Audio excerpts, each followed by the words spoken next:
This episode is proudly supported by the Sydney Royal Wine Show. In 2026, the Sydney Royal Wine Show will celebrate 200 years, continuing to set the benchmark for agricultural excellence in Australian wine.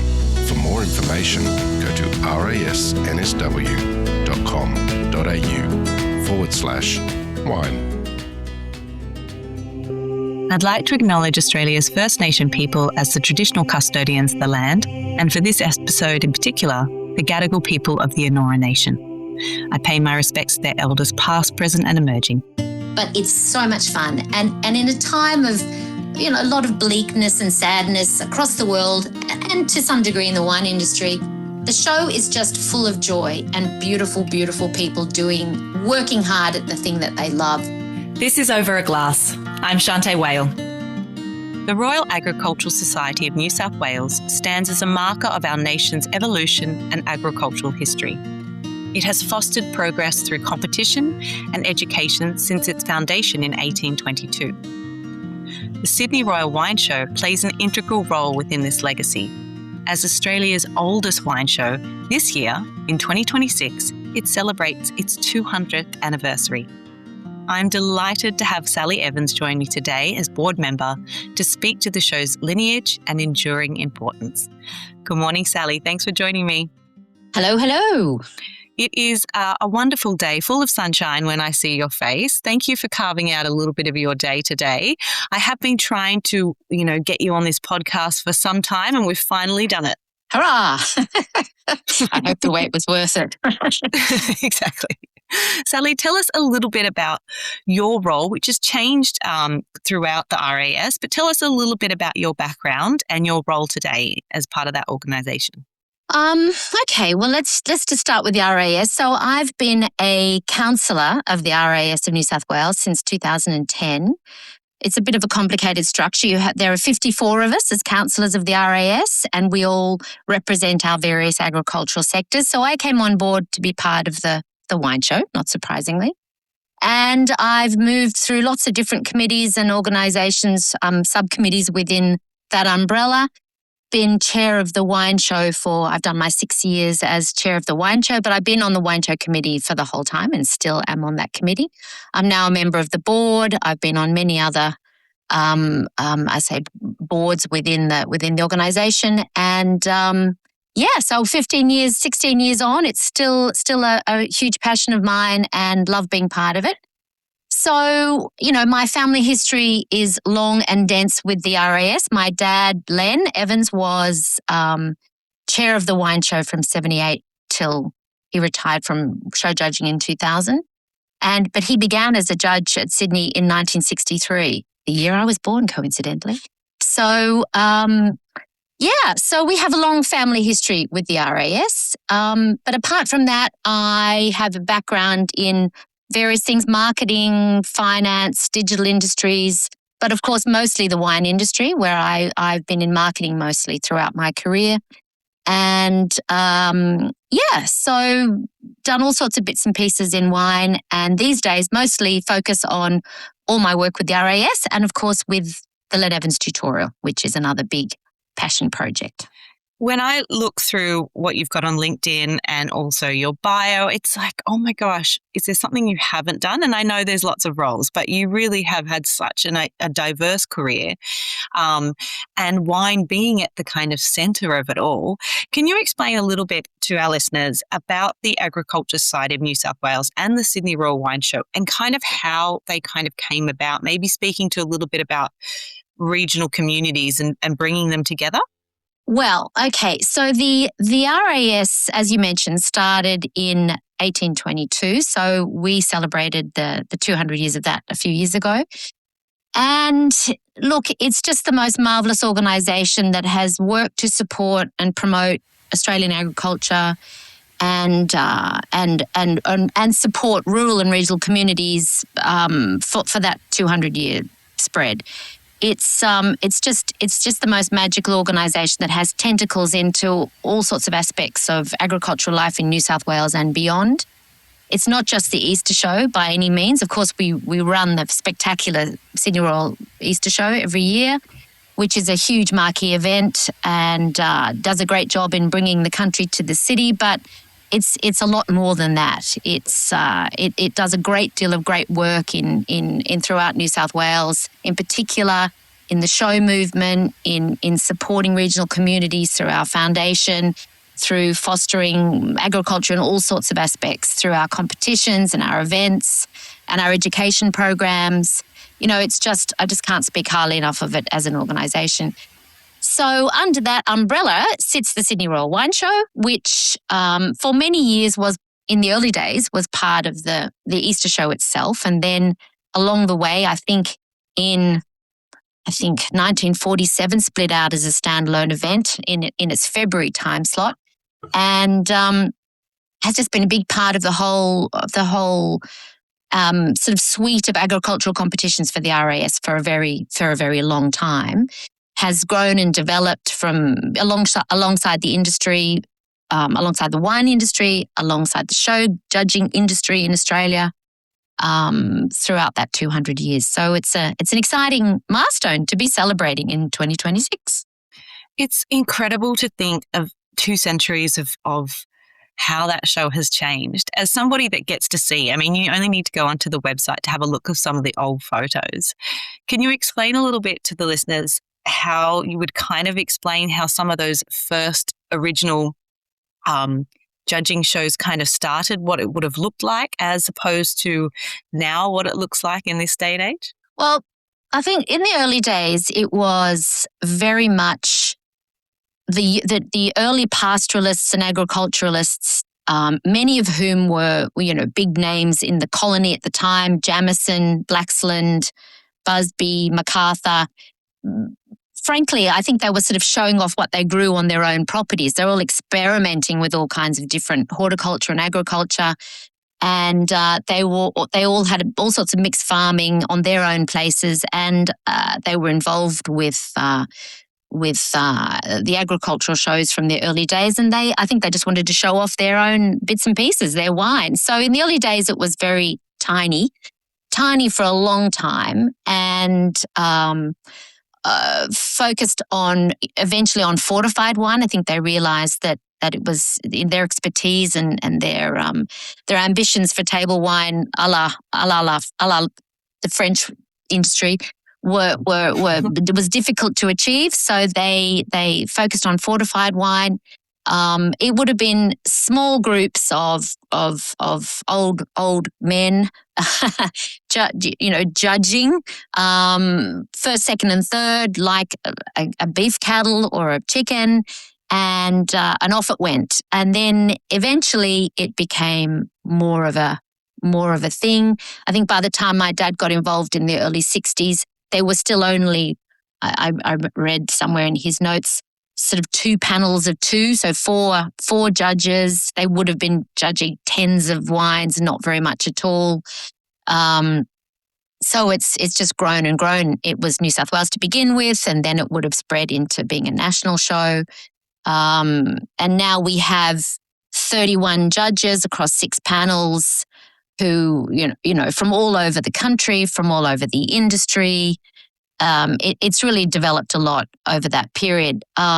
It really took off in the 60s and 70s, I guess, when table wine began to become more of a thing. And in those days, it was very much passionate. They weren't wine industry people necessarily. They were doctors, they were art dealers, they were businessmen who were just supporters of the agricultural society with an interest in wine. Some of them were wine people, but then I must say, in my dad's tenure, it really grew into a much more evolved spectrum of judges, from winemakers to people from the press to salespeople.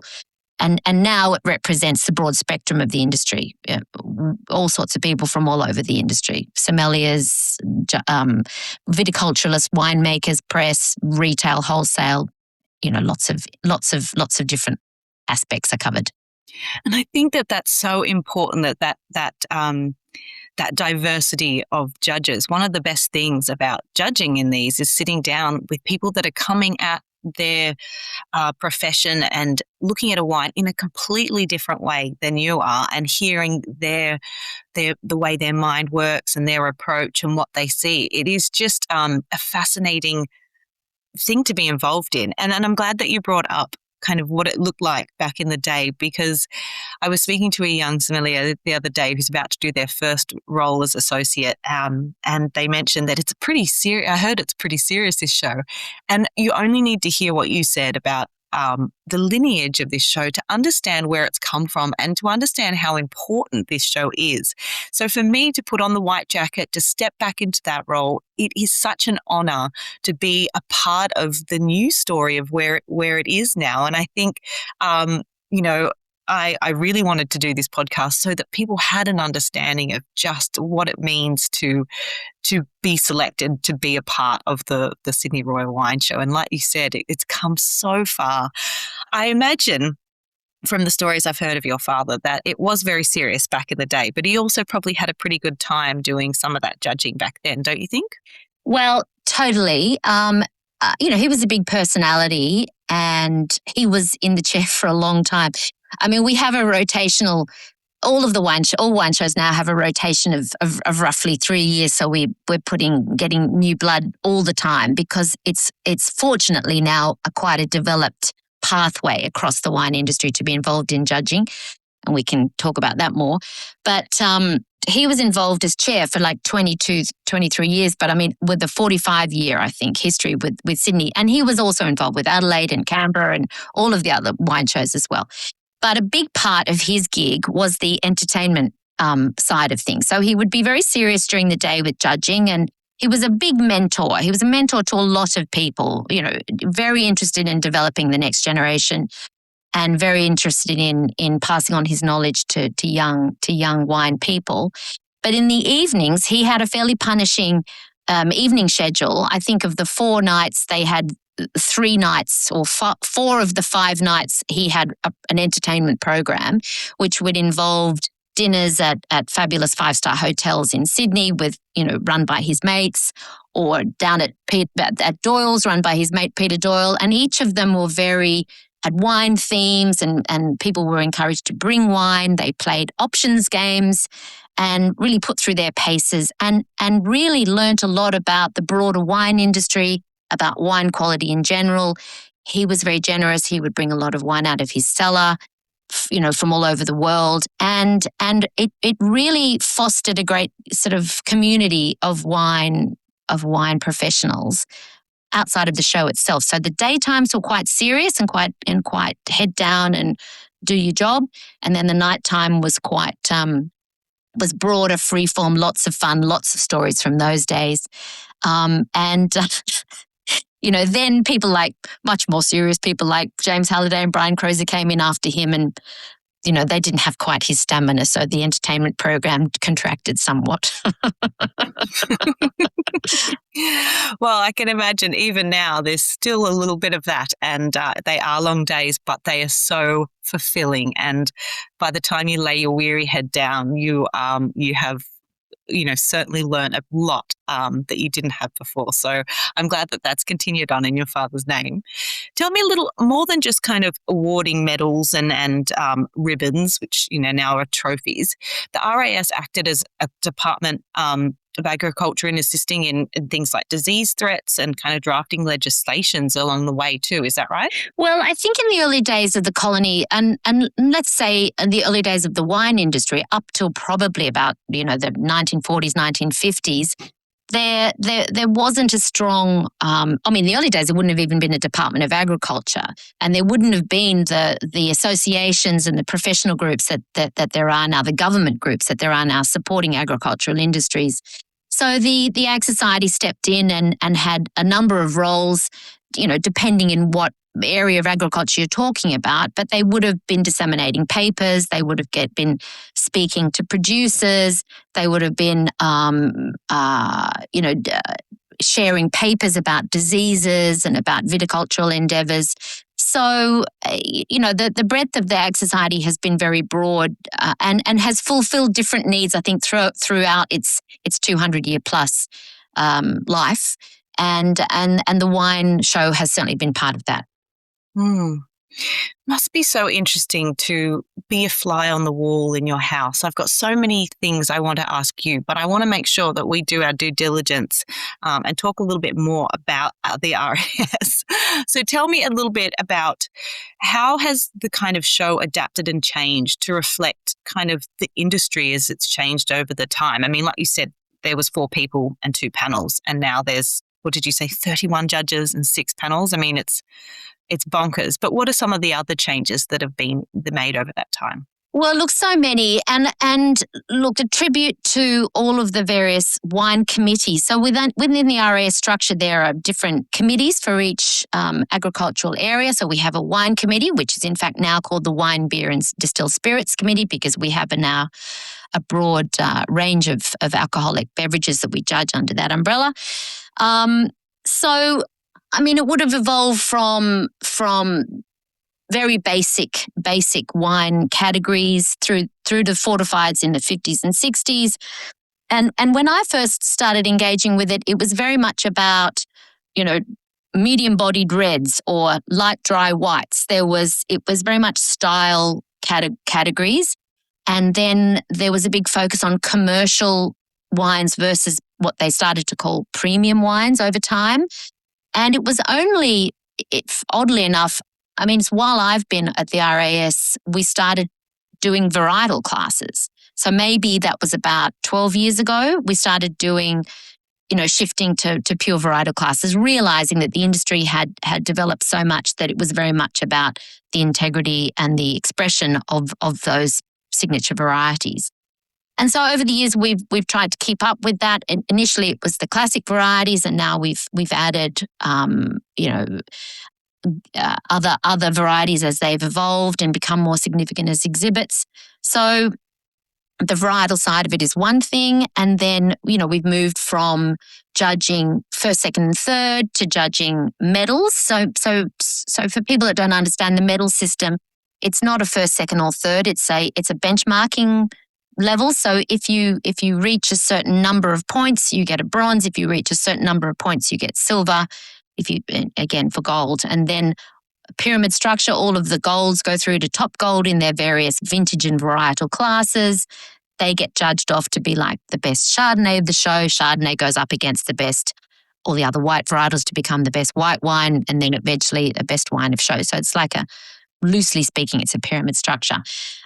So we have roughly 50% of the wines in the show will get a medal, and that number is actually growing over time as producers become more selective about what they put in a show.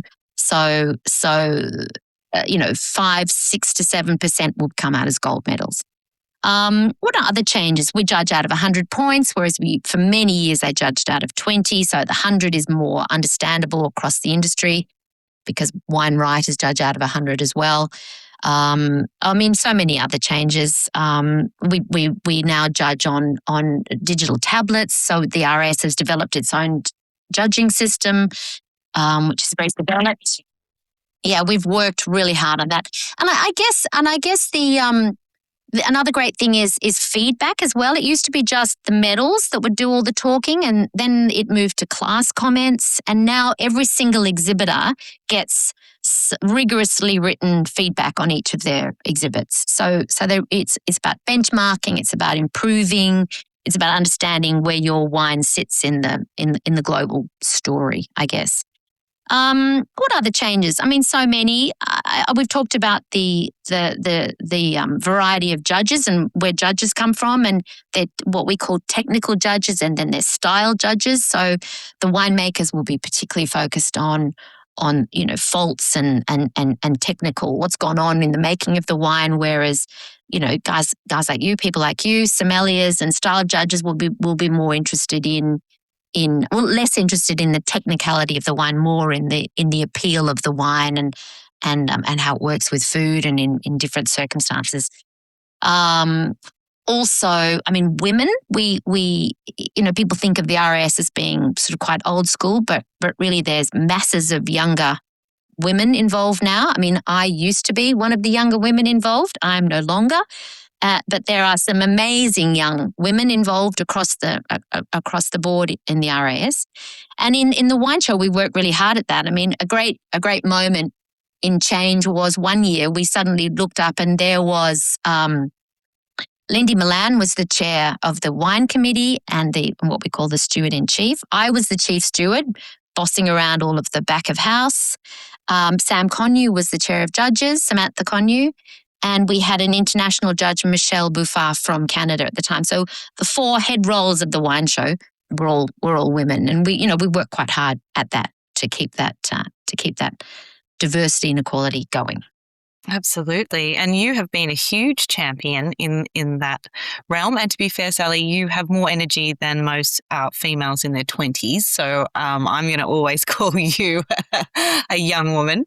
But I think it's fascinating when you talk too about, and I'd love to touch on the stewarding process as well, because I think these days lots of people are interested in judging. They know a little bit about what it's about, but they're not sure how they get involved or what they should do. Now, I remember in my time, I simply just wrote to the chair. I was incredibly annoying and I would follow it up and say, maybe this year, do you have another spot? How do I get into this? But I did do the McWilliams Introduction to Judging, which was a one-day event, which was quite amazing. I have no idea. I saw my mentor, Amanda Yollop, judging in her white jacket, and we did a little walk around, and then we sat down and went through the process, which was fascinating as a young sommelier. And I ended up meeting some wonderful sommeliers that day who were all gone on to be group beverage directors or head sommeliers of restaurants that are doing wonderful things. And I'll never forget our first little chats about, like, what do you do here? And have you ever done this before? So tell me a little bit about the stewarding process as well, because that's, without stewards, we have no show whatsoever, but also other ways that you can get involved. Sure. So, wine shows are big, complicated beasts, so they need a big back of house. And I must stress, I mean, people might not realize that there's probably 100 people on the floor at our wine show, and each of the capital city wine shows would be similar.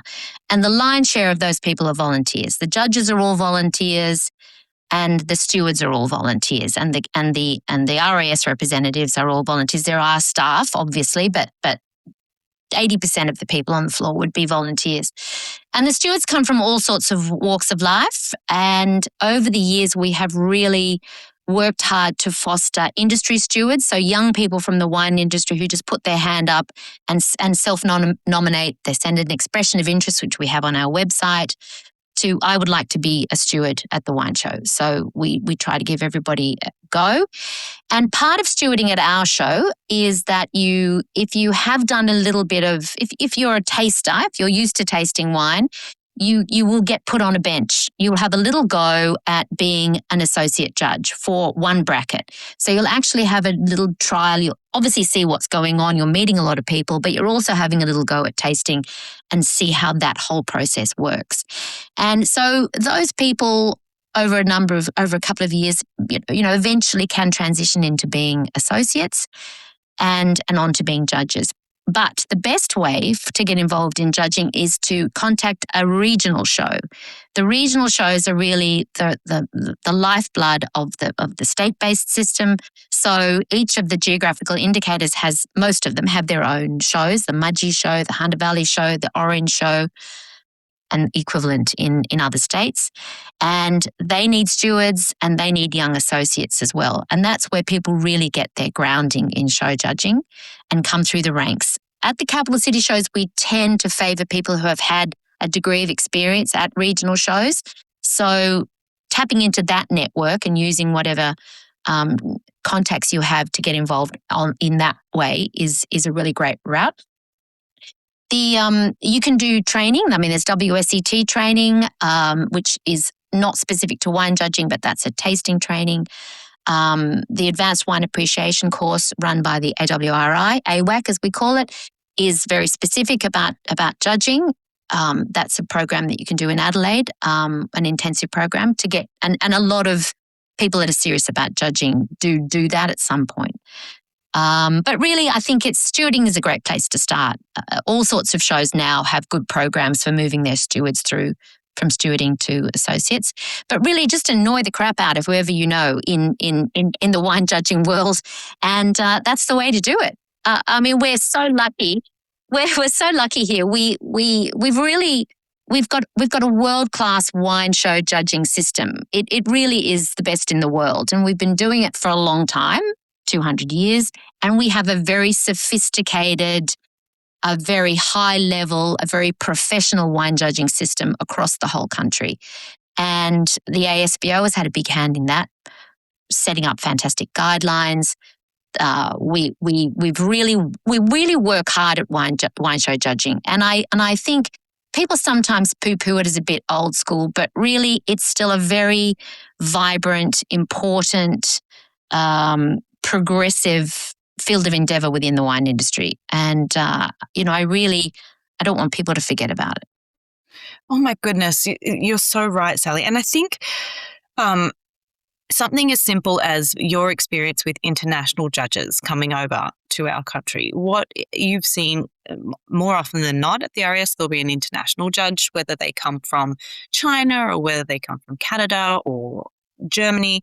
What is their reaction to the experience at the Royal City? They're always completely bowled over. It's always a huge career highlight for them. And I mean, I don't think I'm overstating saying that.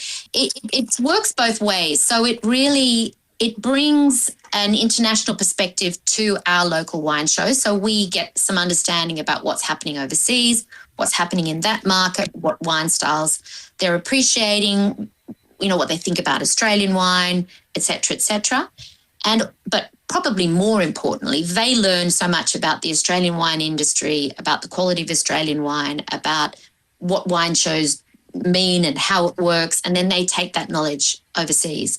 So it's been a wonderful back and forward over many years, and and we've created some fantastic ambassadors for the Australian wine industry in that way.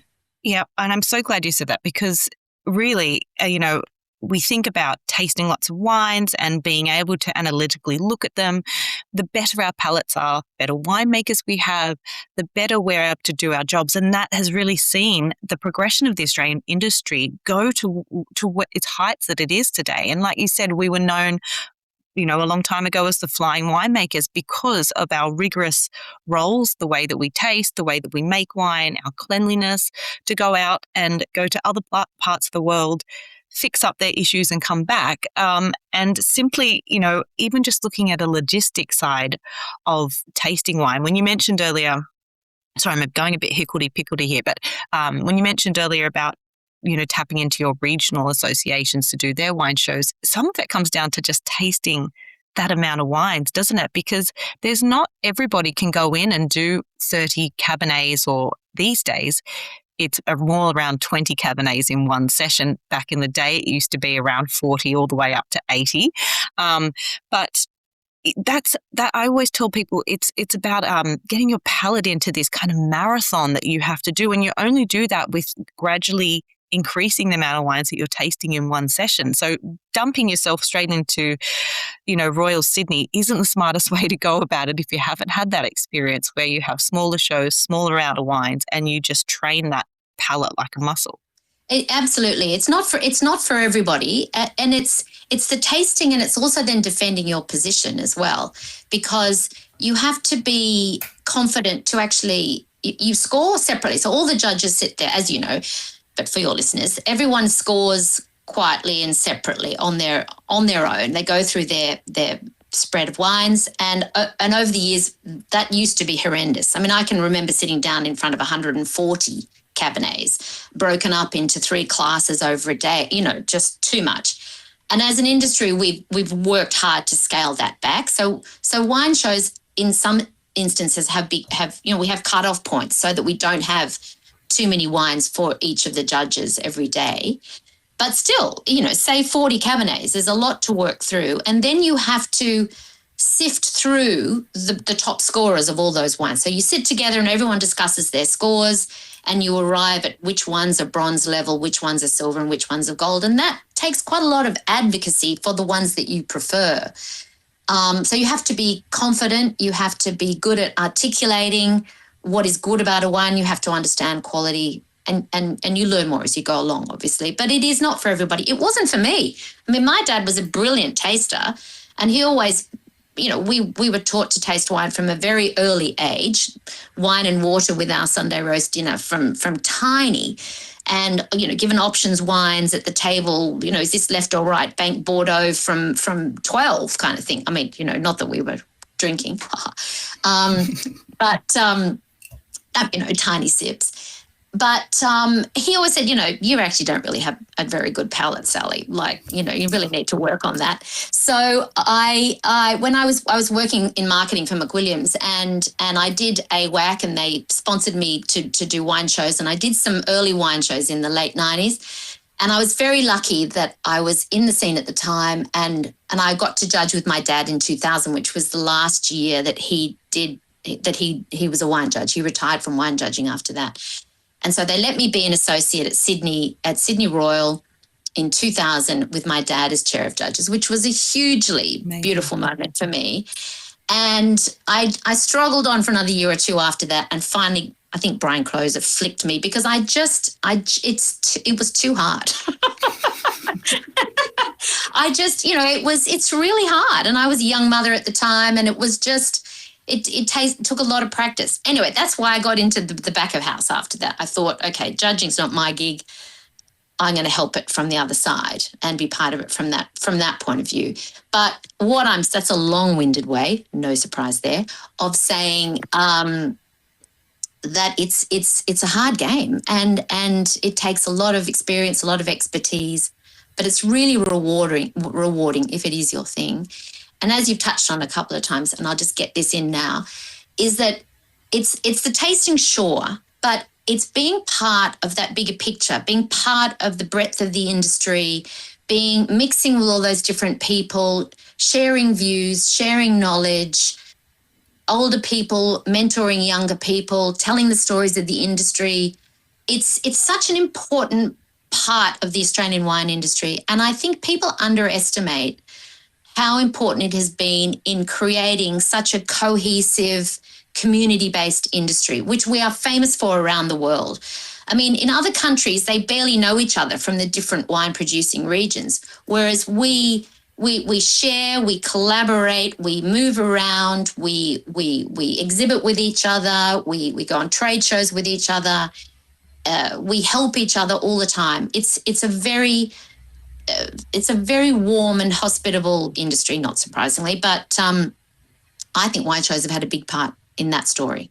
Absolutely. You're so spot on. It is about all of it. And once you've done a show with someone, once you've been on a panel together, you never forget that. You always remember, you've always made some kind of bond there. And like you said, it's all the after hours of the getting together and having that cold beer after tasting all that wine, that delicious, cold, refreshing beer together.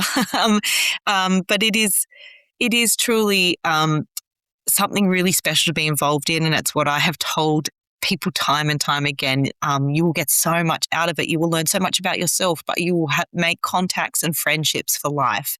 And you walk away feeling part of this incredible club with so many people with like-minded. It's just truly remarkable. And I think when you talked about it being hard earlier, it is hard, but I think we've stayed very true to our Australian kind of values in that we're not afraid of a bit of hard yakka. And, in terms of the way that international wine shows are judged, Australians then we're not afraid of hard work. So ours are a little bit harder, a little bit more rigorous. We taste a bit more wines, but I think that's very true to why our Australian industry has done so well, is because of, not afraid to get a bit down and dirty, amongst it all. Yeah, and it's great for the judges and the stewards, but let's not forget the fabulous exhibitors. I suppose we've really got to cover them off. And being part of exhibiting your wine in a wine show is such a wonderful way of tapping into that whole breadth of knowledge, really getting a vibe from across the industry where your wine sits in relation to other wines. It's a great marketing tool. It's the feedback is really important. And as you say, just being part of something that's such an important part of the industry and supporting it in that way is a great thing to be involved with. So true. And it's also vulnerable. I think that all the time. And some of the regional shows where you've seen a winemaker that perhaps is making their wine for themselves for the first time, might pop their wine in, and you see the nerves on their faces. What are other people going to think about it? You know, it'll be off in a panel somewhere they can't see. And then you've heard that they've entered their wine for the first time. It is a vulnerable position to put your wine up, something you've worked so hard for day in, day out, and then to have somebody taste it and really judge it, you know, pull it apart. And I think that, you know, I think that all the time. This is somebody's lifeblood. This is somebody's, you know, little baby here.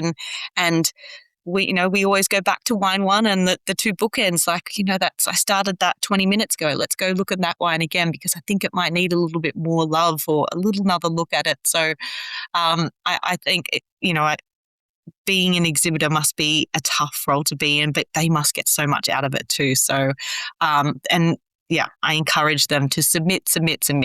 Absolutely. And the looks on their faces when they, you know, obviously when they win a trophy, and you see some really beautiful stories at when the trophies are announced. Small producers or people that have been at it for a long time and have never jagged a trophy, or they've created a style of wine that they think is a bit left of field, and then everyone else loves it too. It's, you know, it's such a wonderful reward and a great tool for then going on and telling the world about your wine, for sure. Now, you've had some pretty amazing figures that have come through the show. People like Ian Riggs today. Well, we've got Mike D'Aulius. Is there any stories you have of some of these people that you've kind of seen throughout the years that have finally come to be chair? Do you remember any of the phone calls inviting people and some funny reactions that you've had? It's always such a difficult process choosing the next chair of judges. And you know, we've had so many long and elaborate conversations about those over the years, you know, and they're always so delighted and rewarded. And as I've said, in the old days, it was longer tenures. So it went from, I mean, this is going back now. My dad took over from a wonderful man called George Fairbrother, who'd been, I think, a chair of judges for 25 years, and my dad was 25 years. And then it went to Crozer. Brian Crozer, who was a great protege of my dad's, and obviously such a you know, star in the Australian wine world. Crozer, and then James Halliday, Uncle James, and then Ian Riggs, and then we start with Samantha Connew, who was a wonderful winemaker and well known to us as a panel chair, and she became a wonderful judge, and she was fantastic because she has a great head for detail. And each of these chairs of judges bring something different to it. Sam, we really rejigged the schedule a lot whilst Sam was chair of judges, and she got in the weeds with me, absolutely picking apart every word. And you've probably seen one of those schedules. They're not uncomplicated documents. And she was amazing, really, really getting involved in the nitty-gritty of reshaping the schedule a lot over that period of time. Ian, of course, did all sorts of amazing things. He's such a hero in the wine judging world. You know, brought some amazing people to judge alongside him, as all the judges do, to be fair.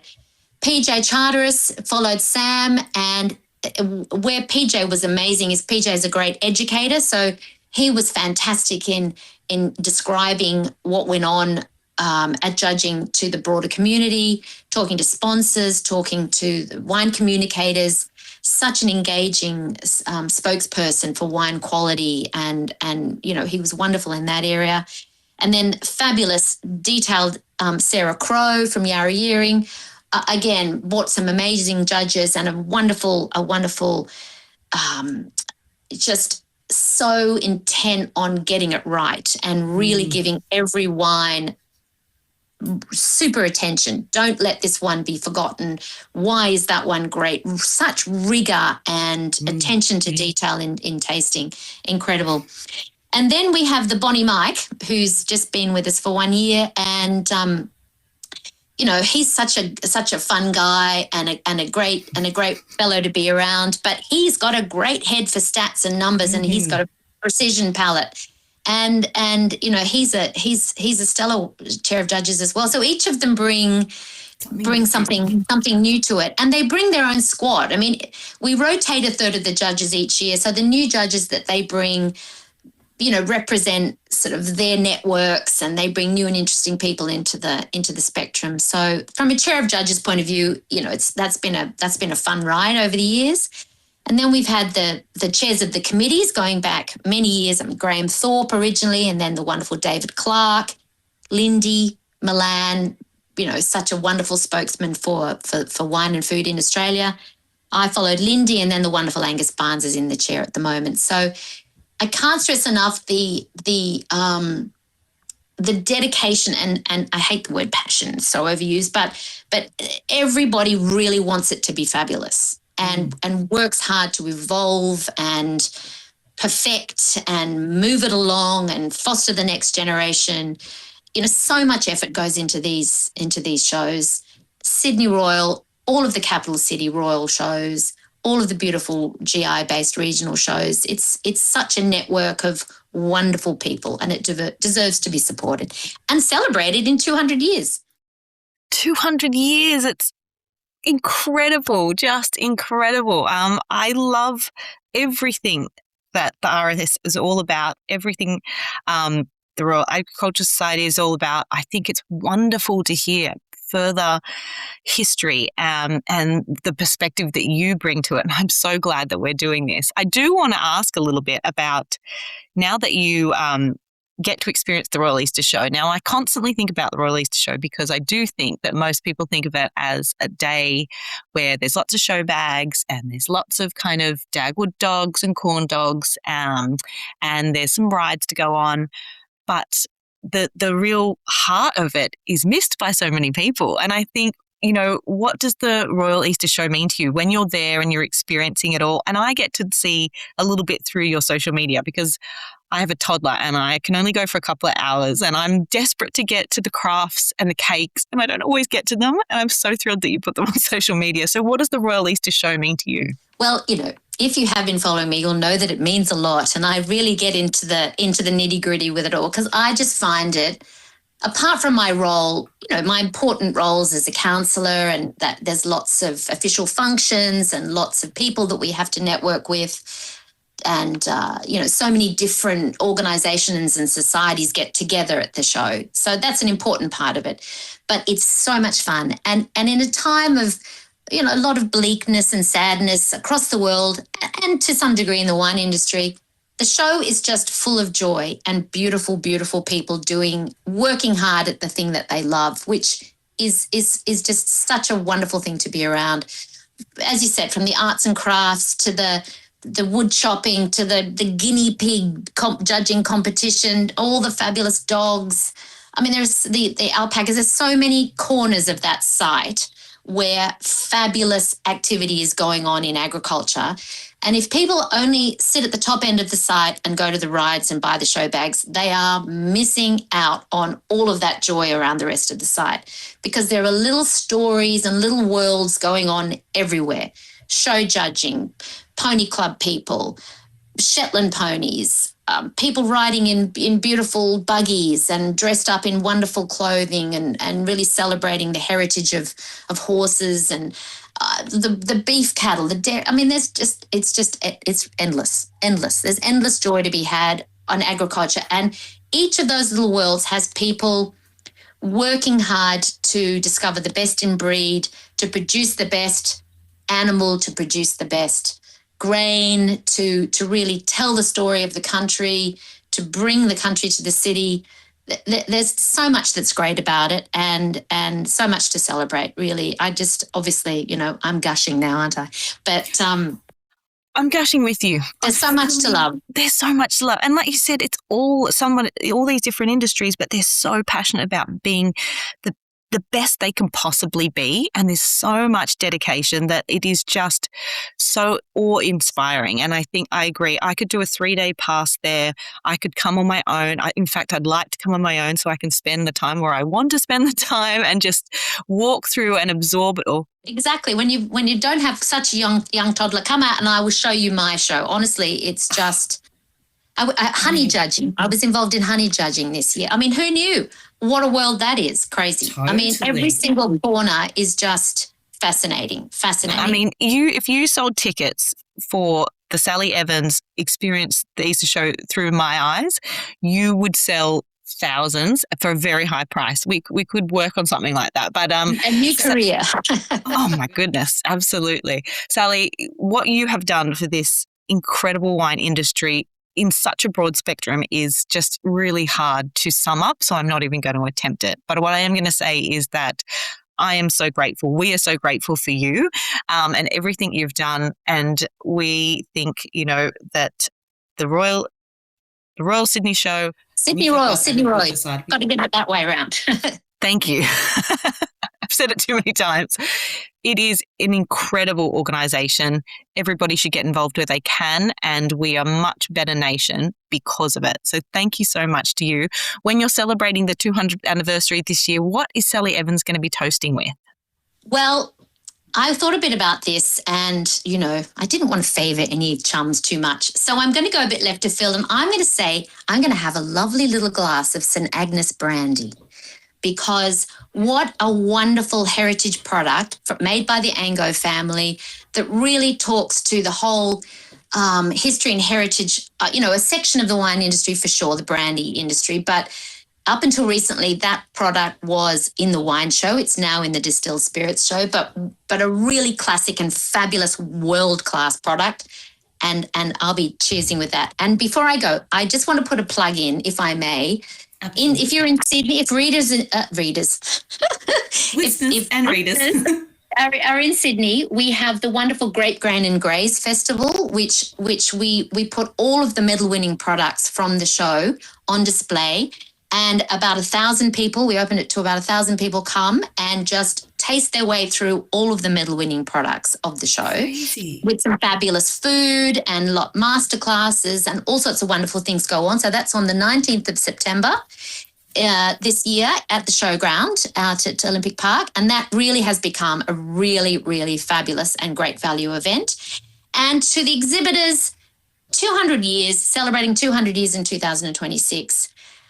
Be part of our show. We really want everybody to join in with us in celebrating this incredible achievement. Even if you just put one or two wines in, be part of it, enjoy the moment and support this wonderful organisation that has supported you for 200 years. Amen to that. Sally Evans, it's been glorious. Thank you for spending time with me. I adore you and everything you do. Cheers to you. You're a sweetheart, and thank you for all of your support. It means a lot. Thank you. This is Over a Glass. I'm Shanteh Wale. Stay tuned for more stories from the world of wine and drinks. Listen in every Thursday on your podcast app. Follow us on Instagram at overaglasspod and contact us at overaglass@deepintheweeds.com.au.